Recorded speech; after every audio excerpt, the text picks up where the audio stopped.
Os voy a contar algo que me sucedió en 2007. Yo iba en un taxi, no me acuerdo ni qué día ni qué mes, y mientras el taxista me iba hablando de que estaba a punto de comprarse su tercer piso, que era una gran inversión y que con ello pues se aseguraba el futuro, yo me empecé a acordar de lo que llevaba escribiendo y analizando en los últimos días y meses. De hecho, había publicado un libro que se titulaba Crónica de una crisis anunciada. Él me hablaba de un futuro económico vibrante, excepcional, que había hecho una gran operación, que estaba haciendo grandes operaciones, y pensé que ese taxista se había convertido en un broker o algo por el estilo, pero seguía llevando su taxi, ¿no? Y mientras él me hablaba, me dio por mirar por la ventana y ver a la gente andando hacia un lado, hacia otro, por las aceras, y pensé, si esas personas que están ahí caminando, si supieran que de cada 100, 30 van a perder su empleo en los próximos 2, 3 años, ¿qué pasaría?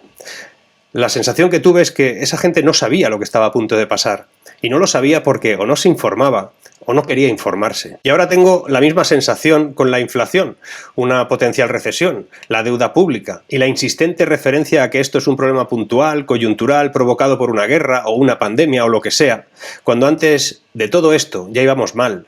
Tengo una sensación similar a cuando iba aquel día en aquel taxi.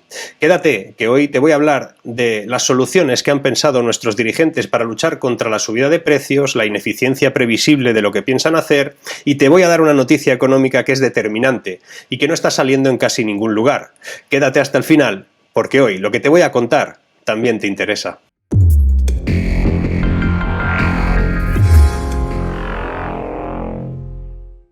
La crisis energética derivada por la guerra en Ucrania nos pone de frente contra una inflación similar a la que vivimos hace 4 décadas, y por eso el tema del control de precios aparece de nuevo. La semana pasada, tanto el presidente de España, Pedro Sánchez, como la ministra Teresa Rivera y la otra ministra, Nadia Calviño, apostaron por fijar precios de la energía cuanto antes. Incluso dijeron, aunque la Unión Europea no lo haga, nosotros lo haremos. El término control de precios se refiere a los precios mínimos o máximos legales establecidos para bienes específicos. Los controles de precios normalmente son ordenados por un gobierno en el mercado libre y, por lo general, se implementan como un medio de intervención económica directa para administrar el acceso a ciertos bienes o a ciertos servicios, incluidos el alquiler, la gasolina o los alimentos. Y aunque puede hacer que ciertos bienes y servicios sean más asequibles, los controles de precios a menudo pueden provocar interrupciones en el mercado, pérdidas para los productores y un cambio notable en la calidad en general de esos productos y servicios.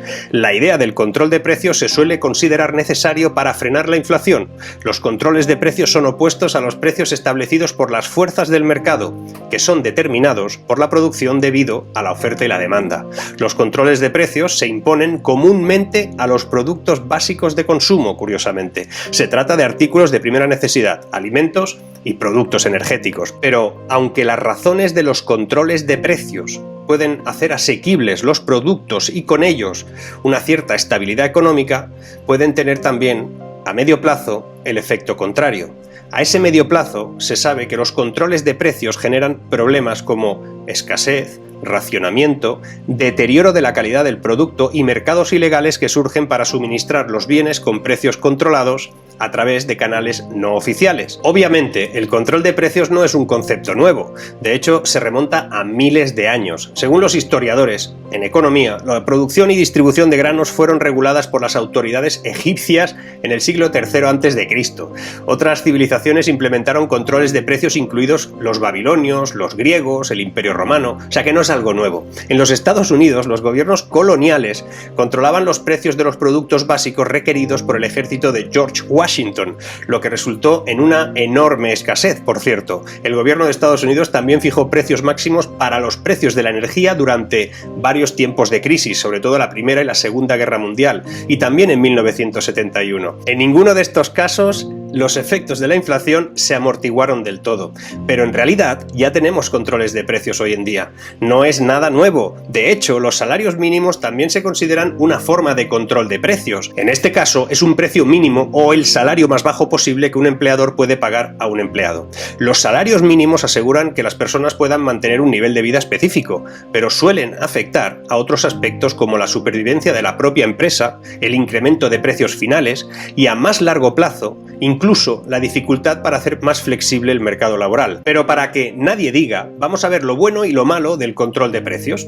Los controles de precios a menudo se imponen cuando los gobiernos sienten que los consumidores no pueden pagar los bienes y servicios. Por ejemplo, se establece precio máximo para evitar que los productores aumenten los precios en algo. Los gobiernos también pueden establecer límites de precios para los bienes y servicios si consideran que los productores no se están beneficiando de cómo se fijan los precios de los bienes y servicios en el mercado libre. Esto les permite a las empresas seguir siendo competitivas y asegurarse de que sean rentables. De hecho, el control de precios evita que las empresas desarrollen monopolios. Las empresas tienen ventaja y pueden dictar los precios cuando la demanda es alta y la oferta es escasa, y a partir de ahí pueden inflar los precios para aumentar sus ganancias. Eso lo sabemos. Los gobiernos pueden intervenir y establecer precios máximos para evitar que los proveedores continúen aumentando los precios y permitir que los competidores ingresen en el mercado y acabar con los monopolios que pudieran abusar de los consumidores. Pero como todo, también tiene sus desventajas, como te decía. La mayoría de los intentos de controlar los precios a menudo luchan por superar las fuerzas económicas de la oferta y la demanda durante un periodo de tiempo significativo. Y eso no es fácil. Cuando los precios son establecidos por el comercio, en un mercado libre, los precios cambian para mantener el equilibrio entre la oferta y la demanda. Los controles de precios impuestos por el gobierno pueden conducir a la creación de un exceso de demanda en el caso de precios máximos o un exceso de oferta en el caso de precios mínimos. Además, como resultado, los controles de precios a menudo conducen a un desequilibrio entre esa oferta y esa demanda, y esto a su vez puede provocar escasez, la palabra mágica estos días. Cuando los precios son lo suficientemente bajos, es posible que no haya suficiente oferta, lo que aumentará la demanda. Eso a medio plazo puede provocar que las empresas no quieran producir esos precios. El caso de las mascarillas o los test de antígenos fue la mayor de las evidencias. Cuando no había control de precios, pero sí hubo oferta suficiente, el mercado logró bajar el importe a pagar por esos productos. Obviamente, mientras no había oferta, este control de precios pudo tener sentido. El problema es que si se mantiene ese control de precios, probablemente nunca haya mayor oferta porque los fabricantes no le vean rentabilidad potencial. Al final, en la mayoría de los casos reconocidos por la historia económica, los controles de precios pueden provocar pérdidas y una caída significativa de la calidad. Cuando los precios son demasiado bajos, existe una buena posibilidad de que los ingresos del productor también caigan. Es posible que tengan que encontrar una manera de reducir costos. Algunos pueden optar por reducir la producción o pueden terminar sacando al mercado productos de calidad inferior. Como resultado del control de precios, el I+D cae, mientras los productores más nuevos e innovadores dejan de aparecer en el propio mercado. Sin embargo, es posible que este control de precios no tenga sentido ahora, porque el problema sea otro mucho más complejo y sofisticado que el de poner un límite a todo esto. Veamos. Mira, la noticia que te quería contar es que hoy se publicaba uno de los indicadores económicos que más nos tienen que preocupar y que, como es normal, no se comentan casi en ningún sitio.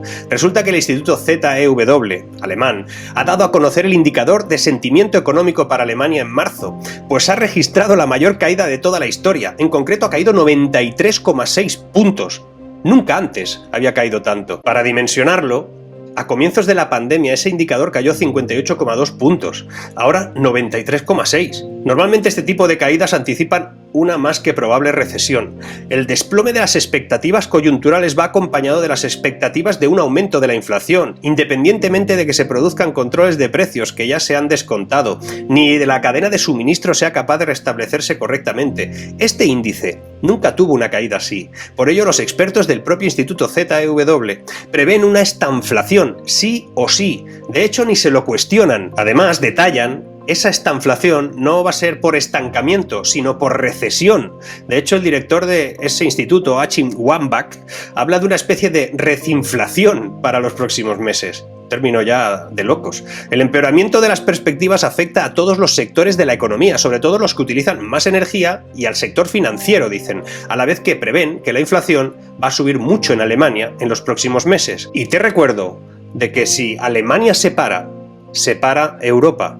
Y si se para Europa, también os afecta a los que estáis viendo este vídeo desde Hispanoamérica. Pero en realidad, durante los próximos días y semanas vas a escuchar que el gobierno de cualquier lugar esto se va a extender, van a proceder a salvarnos la vida. En realidad van a vendernos que nos ofrecen un salvavidas. Ese salvavidas se llamará, como te he dicho, control de precios. ¿Cómo les gusta trasladar esa impresión de que sin ellos no vamos a lograr nada? ¿Cómo les gusta parecer papá Estado? Les gusta evidenciar nuestra dependencia manifiesta. El control de precios es un remedio instantáneo, un sucedáneo económico que traerá más problemas que soluciones. Si quieren realmente ayudarnos, lo que deberían hacer es deflactar impuestos y eliminar impuestos encadenados. Lo que pasa es que si en lugar de subvencionar se dedicaran a trasladarnos la capacidad de pagar menos impuestos y tener mayor independencia económica, perderían el control sobre nuestras vidas. Y es que el cloroformo se tiene que administrar justo en el instante previo a que te despiertas y así sigues dormido. Desayunar anestesia económica en forma de subvenciones y subsidios funciona muy bien para que nadie se pregunte si había otra opción. Por eso, en lugar de deflactar impuestos o eliminar impuestos encadenados, se van a dedicar a anunciarte que te controlarán los precios a sabiendas que eso es un disparo en el pie. Es de primero. Si controlas la oferta, tensionas la demanda, o lo que es peor, puede que elimines parte de la propia oferta. Pero estarás pensando, ¿qué es eso de los impuestos encadenados? ¿A qué te refieres con deflactar? Pues vamos con el primero. Los impuestos encadenados son la norma aplicada en la factura de la luz y de los combustibles, algo que logra que el gobierno recaude significativamente más cuando sube el precio y no deje de ingresar aunque baje. Piensa en que en estos dos productos, por poner un ejemplo, el IVA se calcula no solo sobre la base del precio de los mismos, sino que se aplica incluso a los impuestos que ya incorpora. Si la gasolina vale 100 euros y de esos 100, 50 son impuestos, el IVA es 21 igualmente. Es un requete impuesto. Deflactar supone aplicar a los tramos de la tarifa del IRPF la inflación prevista, con el fin de evitar que una subida salarial igual al IPC estimado, lo que incrementa el sueldo pero no el poder adquisitivo, genere para el contribuyente el pago de mayores impuestos. Como esto no lo piensan hacer, un contribuyente corre el riesgo de pasar de un tramo a otro de la tarifa y por tanto pagar un impuesto más elevado sin haberse beneficiado de una mejora en su poder de compra. Adivina a quién le va a perjudicar más esto. Lo has acertado. A los que cobran menos y estaban en zonas bajas de tributación. Ahora entrarán en otros supuestos, dado que al aumentar sus rentas pasarán al siguiente tramo impositivo, un efecto conocido como progresividad en frío. Pero no lo van a aplicar, porque los gobiernos no quieren que tengas esa capacidad, lo ven pernicioso. Y como te decía antes, la gente piensa que la cosa no va con ellos. Pero sí va. De hecho, pensar que los que nos gobiernan en lo político y económico saben lo que hacen es mucho pensar. Si ya sabemos que en lo político hay una voluntad irrefutable de que sigamos dependiendo o aumentando la dependencia de ellos, en lo económico no es mejor. El Banco Central Europeo está a punto de cometer probablemente el mismo error que cometió en 2011. El Banco Central Europeo anunció un cambio de rumbo en su reunión de diciembre que ni la guerra de Ucrania ha logrado modificar. Christine Lagarde, la presidenta del Instituto Monetario Europeo, recalcó en varias ocasiones, ya el jueves pasado, que el Banco Central Europeo va a seguir adelante con su hoja de ruta. Incluso la va a endurecer. El Consejo de Gobierno del Banco Central Europeo ya ha ratificado lo que anunció en diciembre. Es decir, que es posible que incluso suban los tipos de interés. Y no voy a ser yo quien diga que se debe imprimir dinero como si no hubiera un mañana. El problema es el motivo por el que piensan dejarlo de hacer. Al igual que en 2011, la solución mala puede ser peor que la propia enfermedad. El crecimiento de los salarios no es un problema en Europa ahora mismo. Y ahora que los beneficios de las empresas se están viendo reducidos, dudo seriamente que haya presión salarial. Si esto es así, el Banco Central Europeo acaba de anunciar una política que se convertirá en un error, provocando algún shock de oferta en 2023. No lo sé, pero esa política del Banco Central Europeo, sumada al control de precios que se va a ir extendiendo por toda Europa, a un estancamiento de la economía y probablemente difícilmente van a poder evitar la inflación tal y como la tenemos ahora mismo, todo eso crea un cóctel bastante complicado. Sigo teniendo esa sensación de cuando iba en ese taxi en el 2007, la sensación de que no todo el mundo se está dando cuenta de lo que está pasando o está a punto de pasar.